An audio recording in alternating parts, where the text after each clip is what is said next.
For over 30 years, our next guest has been entertaining people from around the world, I would have to say, because your characters have existed not just on the small screen, but the big screen, and not in front of the camera, but also behind the microphone. We're talking about Powerpuff Girls, Fairly Odd Parents, Batman the Animated Series, Ben 10, My Little Pony, Teen Titans Go.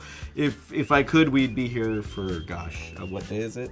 And she currently stars on CBC's Pretty Hard Cases, as well as Tokens. And it's all being shot here in Toronto, where we're both from. Please welcome to the show, Tara Strong. That was such a nice intro. You know, that's one and done. That's Thank actually you. the interview. It was just an intro. This show's called Intros. Okay, good. So Let's go. right now the credits are actually rolling, you know. We can go for dinner. Yeah, this is like the banter under the credits, Okay, like got when it. you see the two newscasters. Okay, should we pretend to be laughing? Yeah. That's good. When I first met you, you know, I was in awe. I was kind of like, oh my gosh, it's actually her. And I'm sure you didn't feel the same way. You're like, who the hell is this person? Get him. I think I said that too, Yeah, right? it I'm was like, don't give up your day job. Didn't I say that to you? Yeah. You're like, I didn't order any food. Why are you here? That's not really what I said to you. What did I say to you? What did I say to you? Okay, I think it was, you're gonna do well. You're gonna, you're gonna. Pretty sure I said you're gonna be a big star. Okay, that's what it was. I didn't, you know, it's the Canadian. And I was right. You're right. You're right. Yeah, you came in for Fairly Odd Parents. No one knew who you were, and you were adorable. You're like, it's such an honor to be in the studio with you. You were so cute. So I already wanted to like eat you a cookie for dinner. Adorable. But it's true. And then you opened your mouth. It was like, hamper. you know this now. Like, you know when someone's gonna stick around or not. And you open your mouth and I'm like, this kid is good. Well, you know, because again, I mean, you started voiceover in, like, here in Toronto at the early age of 13. 13 as the voice of. Hello Kitty's Fairy Tale Theater is proud to present The Wizard of Oz. Huh? What's this? I must have fallen asleep. I don't think I'm in Catfish anymore. The only time probably Hello Kitty ever talked. Had a mouth. Right. Hello Kitty never had a mouth. It's like, how come Marvin the Martian doesn't have a mouth? So you pretty much gave Sanrio a reason to give Hello Kitty a mouth. You know what's really weird? So I grew up in North York and in a small house, and my parents owned a store called The Wiz, and it was a candy store, and it was famous. All the kids wanted to go to The Wiz before they went to overnight camp, because we would go to Buffalo and import American candies. And it was like the kids would get a little bowl and they'd put a bunch of candies in to take to camp. We also had like the best stickers and toys, and in the basement was a place called Tchotchke Land, where my parents, as far as I know, were the first to import Sanrio. The entire basement was Hello Kitty and her related friends. And I've got pictures of like my dad in the furry suit. I'm 5 years old. Outside of The Wiz. So serendipitous. Yeah. I think I have shared that same experience, Yeah. you know, right. visiting places, taking pictures with these mascots, and then Right. later becoming them. But for you, that wasn't even that many years after, I imagine. I mean, probably when we get to heaven, we go, oh, that was funny how they did that trick, right? Oh. When you asked me, you want to know what's weird? I was going to say talking to me with our legs in a hot tub in Mississauga, Ontario. Yeah, that was why are my we first doing thought. that? I don't know. So fast forward to you like leaving Toronto, arriving in Hollywood. Like, was it for voiceover? Like, how did this voiceover like avalanche start? You know. Well, I knew, I think like you, when I was like 5 years old, that I wanted to be a performer, and that meant singer, dancer, actress in any capacity. I didn't actually know that voiceover was a career. Like, I certainly liked watching cartoons, and once I found out what that was, thought that would be fun. But my goal wasn't cartoons. My goal was to be a performer of any kind. And in Toronto, I had a very well-rounded career. I did a sitcom when I was 16. I did all kinds of TV and film, a lot of American production. And Toronto's got a great theater district. So I did some theater here, and then I had several callbacks for Beauty and the Beast, and I didn't get it. And I was so heartbroken. So the Disney feature film Beauty and the Beast. For the Broadway production. Oh wow. For Toronto's Broadway production. Okay. And I always wanted to go to LA and get a movie of the week and try, you know, Sure. LA life. So when I didn't get that, I decided to go to LA. And I was like 20 and didn't know a soul. And then Nev Campbell moved about 6 months after I did, and we went to high school together. Your buddy Nev Campbell. Yeah, and so we were both like auditioning from our apartment in Westwood. And the first 2 years I was there was really hard. Like I had been consistently working since I was 16, and suddenly no one knew who I was or cared. Right. And my very first job was given to me by Marcia Goodman when I was 13. And I was eviction notice broke. It was like 2 years of nothing, and I might as well just go back home where they love and appreciate me and I'll book work. Sure. And Marcia called me and said, would you come be in the new Gadget Boy and Heather series? And I was like, oh. Gadget Boy, he's so much smarter than the rest. Gadget Boy, 'cause his gadgets work the best. Like she basically started my career and then resurrected my career. And then right after Gadget, I booked like Powerpuff Girls, Batgirl, and 100 episodes of 101 Dalmatians all at the same time. So finally it was like Hollywood's, oh, who's this girl who's been working for us forever but in a different department, right? Like they didn't know where I was.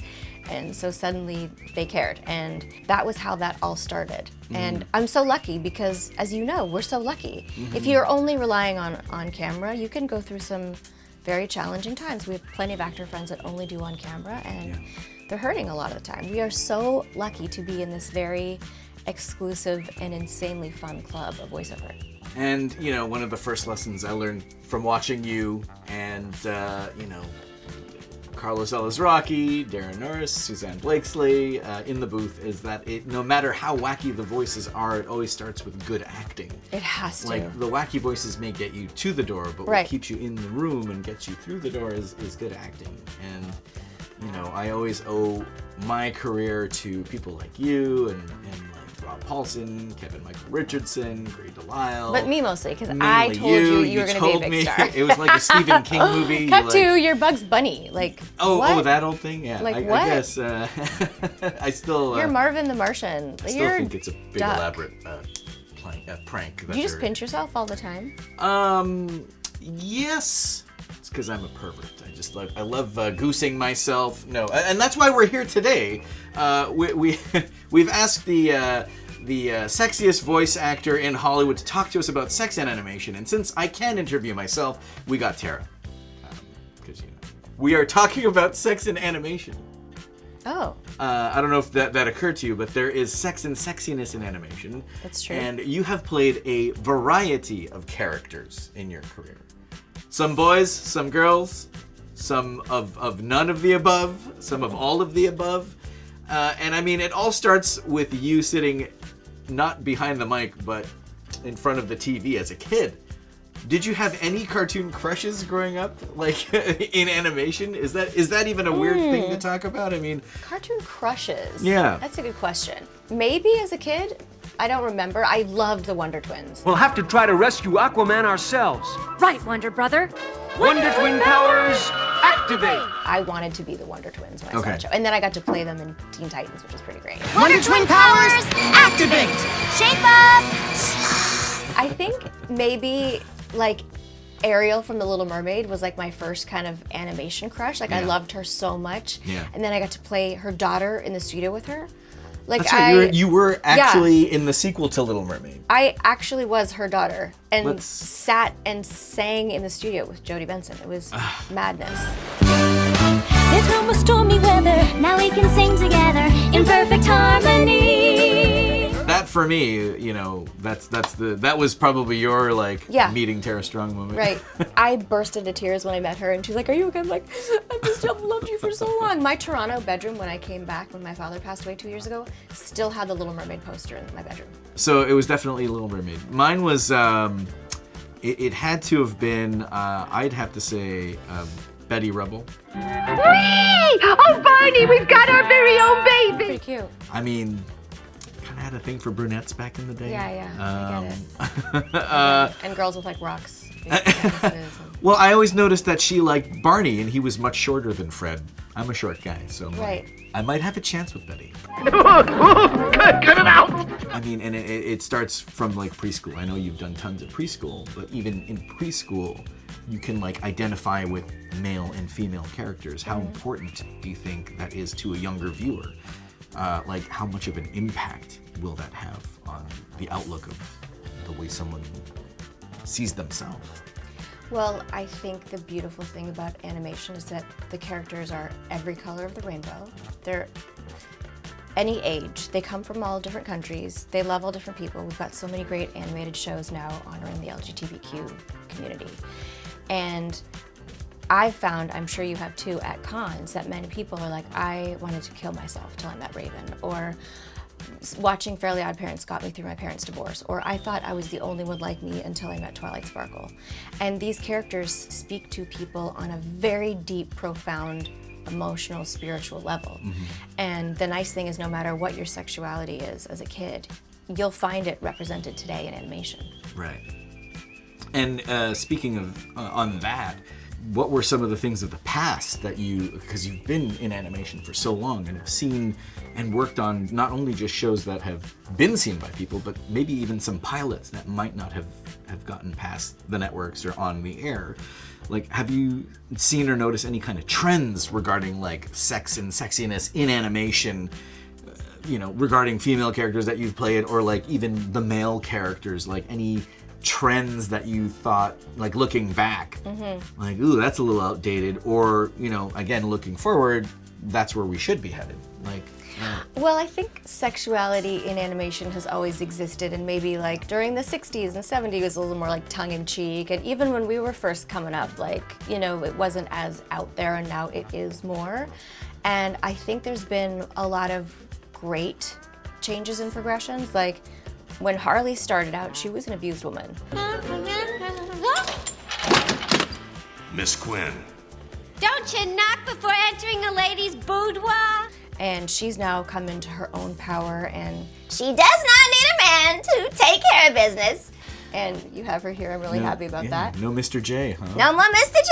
Oh, easy. Classic abusive codependency. You just gotta show her there's no future with him and she needs to end it and find her own identity and... Oh, I see. And there are a lot of very strong feminine characters that used to sort of be a sidekick that are now, Wonder Woman has her own movie. Like, there's a lot of great strides in strong female characters. And I've really had the opportunity to play so many of them, even Bubbles. Why, it's Mr. and Mrs. Squeakers. They live in your sneakers. Teaching kindergarten girls and friends of girls that little girls can be strong. And not many people can say I played Bubbles and Harley and Batgirl and Raven.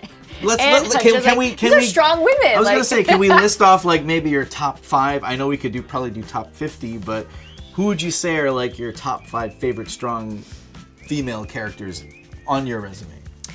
For sure, Bubbles. I'm just as tough and strong and mean as Buttercup and Blossom. And Harley. You guys are a real hoot. Batgirl. Don't bet on it, gruesome. And for sure, Miss Minutes. I'm Miss Minutes, and it's my job to catch you up before you stand trial for your crimes. But number 1 is Raven.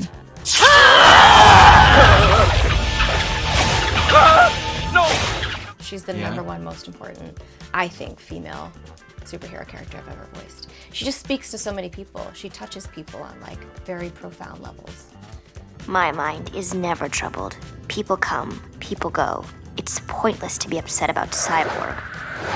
You're almost in Raven voice mode right now. I didn't notice, or whatever. It is. If you did a hey Siri, what's the definition of vocal fry? A picture of Raven would just pop up. You should try that. See if that's true. See if that's true. That was like an idea that just came to me last minute too. Like a lot of people say, when you're doing your prep work, I'm like, yes, of course, but also be prepared to just try something crazy. At the time I was doing Batgirl for the exact same network, who was like a very natural sort of dark teenage girl.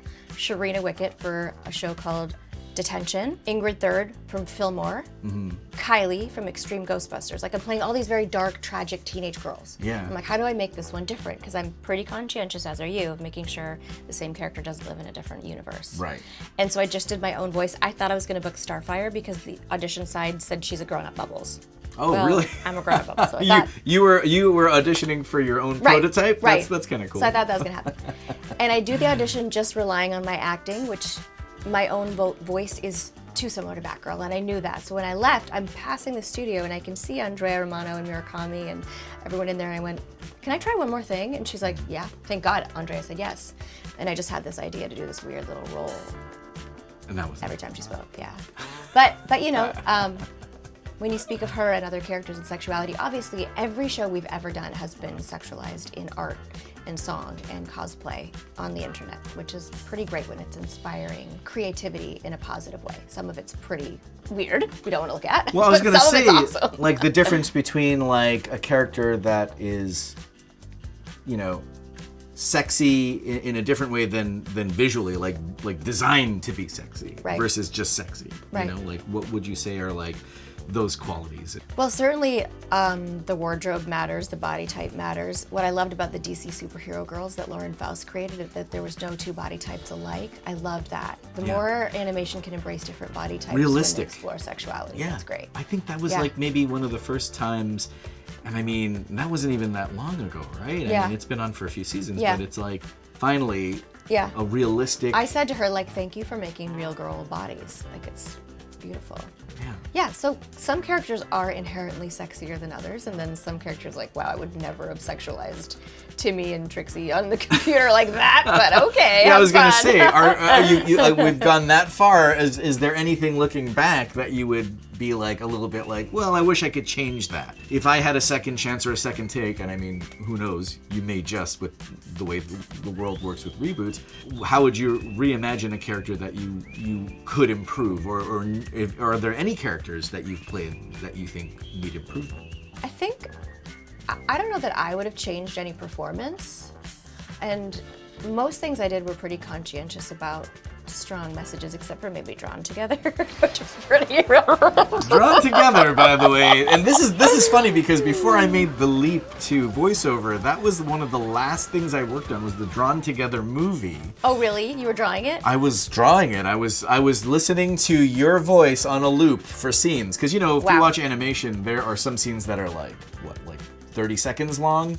So you're on that shot for 30 seconds. And then there are some in action scenes, which I did a lot of your Princess Clara action scenes. She gets her poor arms chopped off in that movie. It's pretty graphic. If you're a kid and Googling Drawn Together, don't, because it's... Could you walk us through or take us down memory lane on that one? There was a hot tub scene, you know. There was, much like this one. Yeah. Girl, Foxy Love is gonna teach you how to open up your mind and your mouth.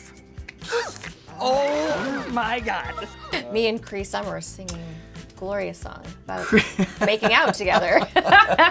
Black Chick's Tongue, look it up. Some black chick's tongue is such a new sensation.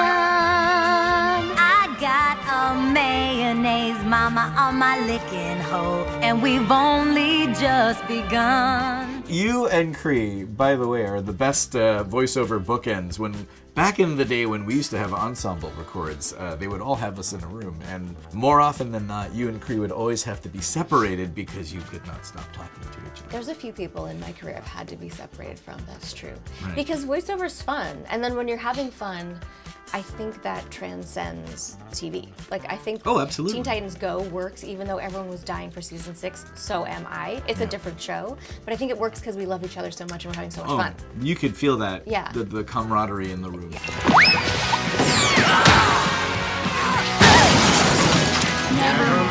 Yeah, it should be fun. And Cree and I authentically have loved each other since we're 13. She was in Hello Kitty with me. Really? She was the bad cat. She was Catnap.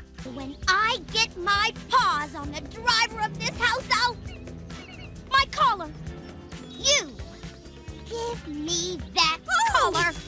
That's amazing. Okay, so regarding the future of like sex in animation, where do you see it going, and behind the screen, the people making the shows? Have you seen like a lot of difference in that arena, especially regarding representation of sex and sexiness in cartoons?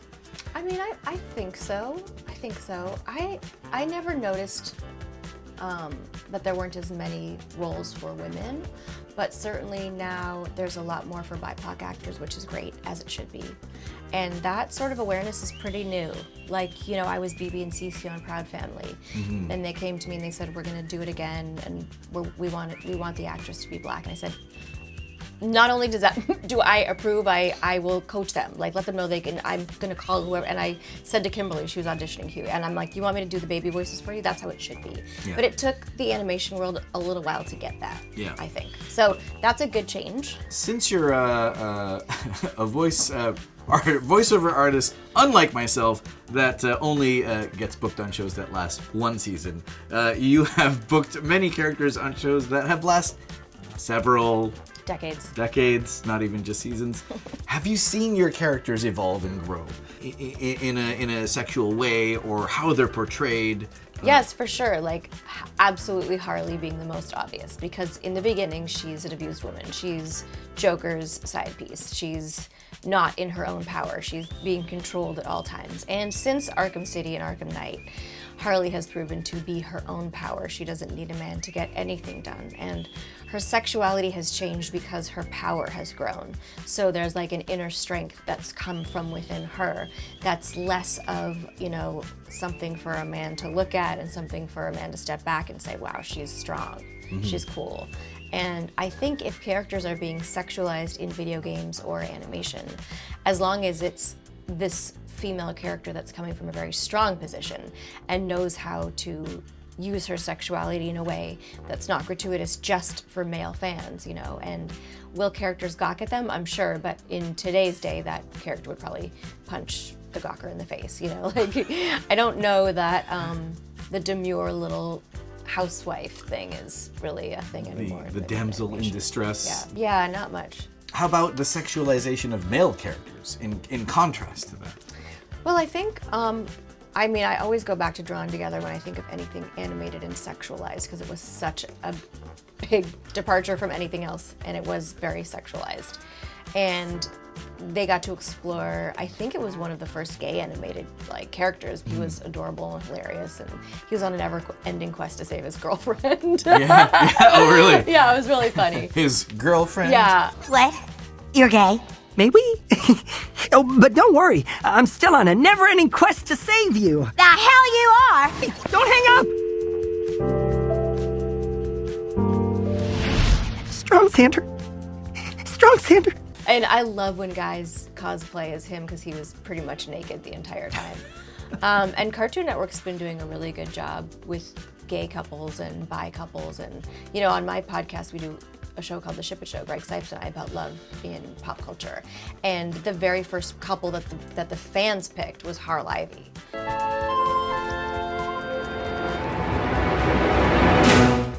Oh, shit. Piss cakes of a dick. So the audience is ready for, you know, LGBTQ animated characters for sure. So yeah, things have evolved, and it's fun to see that evolution. And I think male like superhero characters have always been sexy. I don't know that that's changed so much. I'm trying to think of any like male animated character right now that I think is like sexy other than like a superhero. I don't know. Can you think of any? Elmer Fudd. Oh, Brunhilde, you're so far away. I don't know. I can't think of any. I don't know that the male sexuality part has changed so much. Elmer, no. No. Other voices. He had his Other rival. voices. Yeah, Bugs Bunny for sure. Yeah. You know, we talked about characters you had crushes on, and I feel like that may be the cause, or, you know, the first time you do notice male and female on screen as a kid through cartoons. Should there be that much sexualization in cartoons, you know, at that level? Who is it there for? Who's making these decisions? You know, something like Drawn Together, obviously that is intended to be there, but what about the things that you feel like get slipped under the radar? I mean, I don't know about that. I do know that I've appreciated meeting girls at like a fan convention saying, I didn't know I was bi till I saw your Harley. Or I felt like I could come out because this other girl loved Raven, or whatever it was. So if they're helping kids come out and own their truth, that's only a good thing. So it's not like you can't explore sexuality in teenagers or what that all means, as long as, like I say, it's not gratuitous if it's for children, you know? I think things are inherently going to be sexy or attractive to a child that might seem weird, but it's good if it makes them want to be good people and do good things in the world. So Having a crush on a superhero isn't the worst thing. Right. Although having a crush on Harley might be a bad thing. Because she will crush you with her She hammer. will crush you with her mallet. So you talk a lot about the fans, and like you have fans from all sorts of genres and all sorts of characters that you've portrayed. Have there been any like funny moments in the past that you can share with us? I had a kid jerk off at my table once. Okay, and that's a wrap. Well, you know, I was like, how is she gonna notice me? No, let me just say, I love going to Comic-Con. I love giving hugs to people who really put us on the map because Hollywood doesn't necessarily adore their voiceover people the same way that fans do. Without fans going on the internet and saying no one else is ever playing Elmer Fudd except for Bauza. You know, it's like they go on and they let the studios know who their favorite people are. So I love giving back to the fans at cons. There have been a few moments that have been strange, but mostly they're wonderful. Yeah. Strangest would be signing a girl's ass so she could get my name tattooed to her ass. Oh, okay. So you had the Sharpie, and they would trace over that. Yeah. Okay. Cool. She had a cute butt, so. But you did it. I did it. You went ahead and did it. I did it. And I like meeting people who live their lives as these couples. That's very cute, very sweet. But there was a kid who he wanted me to read like a script of a character that he created. Oh boy. And he was a large teenager that his father was having trouble controlling, and he said, "Can you read this?" And I started to read it, and he put his hand down his pants. So that's when he was escorted off. But then, you know, you meet amazing people. Like, I'm sure you've heard me tell the story of this little girl that was talking my ear off as Raven.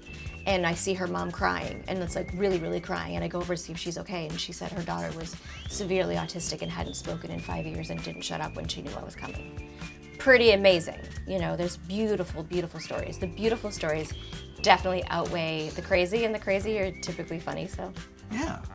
Definitely making the cut for this show. Yeah. I was gonna say the self-gratifying fan. Was that pre-COVID or was that? Yeah, it was pre-COVID. No excuses. It was not appreciated. Please do not do that at anyone's table. Thank you. That is just. It was pretty terrible. It's a lot. Yeah. It's a lot. It was bad.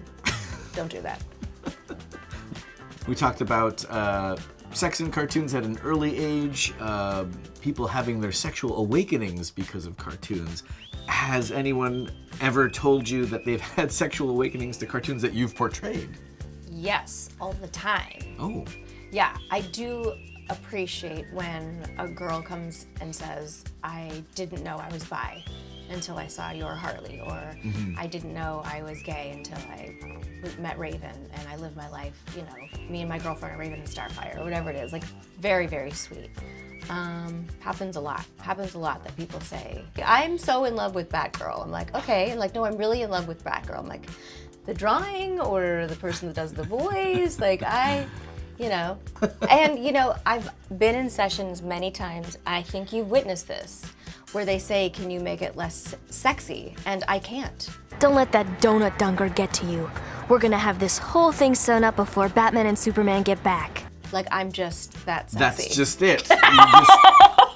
Sorry, you get what you get. You know, you break it, you bought it. Yeah, so. I've never had anyone tell me that. Oh, really? Yeah. I get that a lot. We have a few fun questions that we would like to ask you if you're game. Who is the sexiest non-sexualized cartoon character, and why is it Daffy Duck? Who is the sexiest character that's not sexualized? Is that the question? Yeah. You don't want to say something like Garfield. That's a cat. You don't want to answer that. And what's wrong with that? If you could be into ponies, you can't be into cats. I mean, that's true. Can we talk about the bronies? Is that even would you consider like the brony like in a category of sex with animation? I mean, they're fans. It's a fan base. No, it's a whole next level of fandom, and I think they're the cutest, most incredible fans I've ever encountered. And they're adorable and hilarious, and the sexual part can be strange, but if you Google any animated character, you will find it drawn in a ridiculous sexual position, or in a weird fetish, or like there is no character in pop culture or animation that is safe from a sexualized content experience online. And this is, again, it's so amazing that you have the Ship It show, which is, Yeah. is that not what it was birthed from? Like, Yeah, it's because people love to fantasize about characters in relationship and which of those became canon and what was their origin story, and also honoring the cosplayers who are really living their lives as these characters. I mean, I've met people who live as Harley and Joker. It's pretty amazing. So, no, they're the most generous when it comes time to raising money for kids with cancer or someone's being bullied. They're like amazing, adorable, hilarious people. I mean, is the sex part of it weird? Yes, of course, but that exists in every single... It's weird to have Trixie and Timmy having sex. That's weird. It's weird to have Ben 10 and his cousin having sex. That's weird. You know what I'm saying? Like, you could demonize it in any fandom. But from my experience, it's all pretty adorable, and I go la la la to the stuff that I don't want to know. And here's a good one. We've talked a lot about sex, but who'd you say is the least sexiest cartoon character in the history of animation? Crocker? Wait a minute! I was gonna say Donald Trump. Why are you looking at me? There's a TV in the room. Oh, that's He's true. the least sexiest cartoon character. Yeah, or whatever. Listen to this voice. Instant boner killer. I would literally rather have sex with my mallet than Donald Trump. Get that a lot? This'll never air. Mallet's pretty hot. This is, yeah. My guest today has been the Tara Strong. Uproarious applause insert here. Thank you, Tara. Thanks, Bauza. I told you you'd be a star. Hey guys, if you like more of the behind the scenes stuff and extended interviews, then we have just what you're looking for right here. Check out these videos right around here. And be sure to hit that subscribe button. Stay tuned.